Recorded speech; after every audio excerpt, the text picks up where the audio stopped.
আমরা বাংলাদেশ জাতীয়তাবাদী দলের চেয়ারম্যান জনাব তারেক রহমানের পক্ষ থেকে আজকে এখানে আমরা দলের প্রতিষ্ঠাতা শহীদ প্রেসিডেন্ট জিয়া রহমান বীর উত্তমের মাজারে শ্রদ্ধাঞ্জলি অর্পণ করতে এসেছি।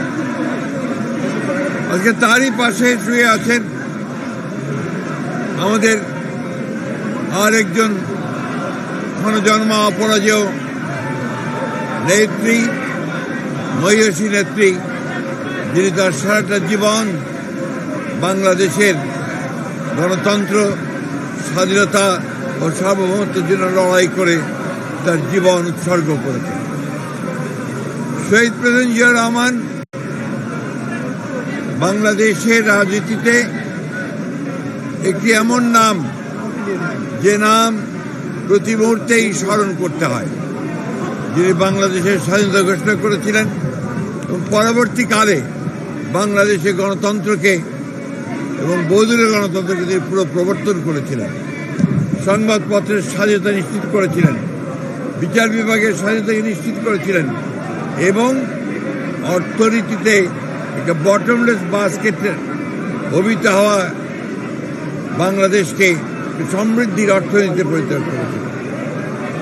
শহীদ প্রেসিডেন্ট জিয়া রহমানকে সেই জন্যে আমরা বাংলাদেশের মানুষ প্রতি বছর স্মরণ করি। তার অনুসৃত যে পথ, সেই পথে আমরা সামনের দিকে এগিয়ে যাই, একটা উদার গণতান্ত্রিক বাংলাদেশ প্রতিষ্ঠা করবার লক্ষ্যে আমরা আরো দৃঢ়ভাবে শপথ গ্রহণ করি।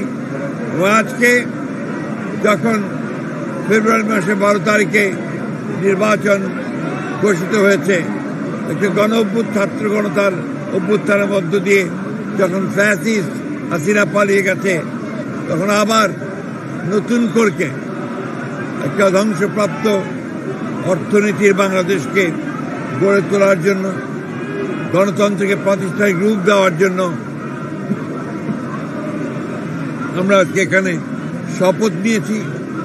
এবং এই শপথের মধ্য দিয়ে বাংলাদেশ জাতীয়তাবাদী দল এবং সমস্ত অঙ্গ সংগঠন বাংলাদেশে শহীদ জিয়ার যে আদর্শ, সে আদর্শকে এখানে বাস্তবায়িত করবে, এই শপথ আমরা আজকে এখানে নিয়েছি। আমরা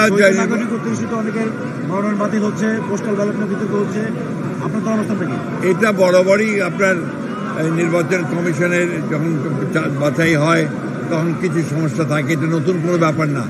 আমরা এখন পর্যন্ত নির্বাচন কমিশনকে দেখেছি যে মোটামুটিভাবে তারা যোগ্যতার সঙ্গেই কাজ করছে। আমাদের যে সমস্যাগুলো একটা আমরা মনে করেছি, সেগুলো আমরা গতকাল তার সামনে তুলে ধরেছি এবং আমরা বিশ্বাস করি যে নির্বাচন কমিশন যোগ্যতার সঙ্গে এই নির্বাচন পরিচালনা করতে সক্ষম হবে।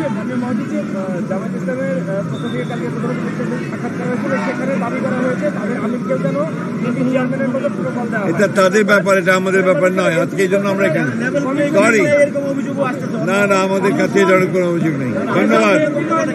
ধন্যবাদ।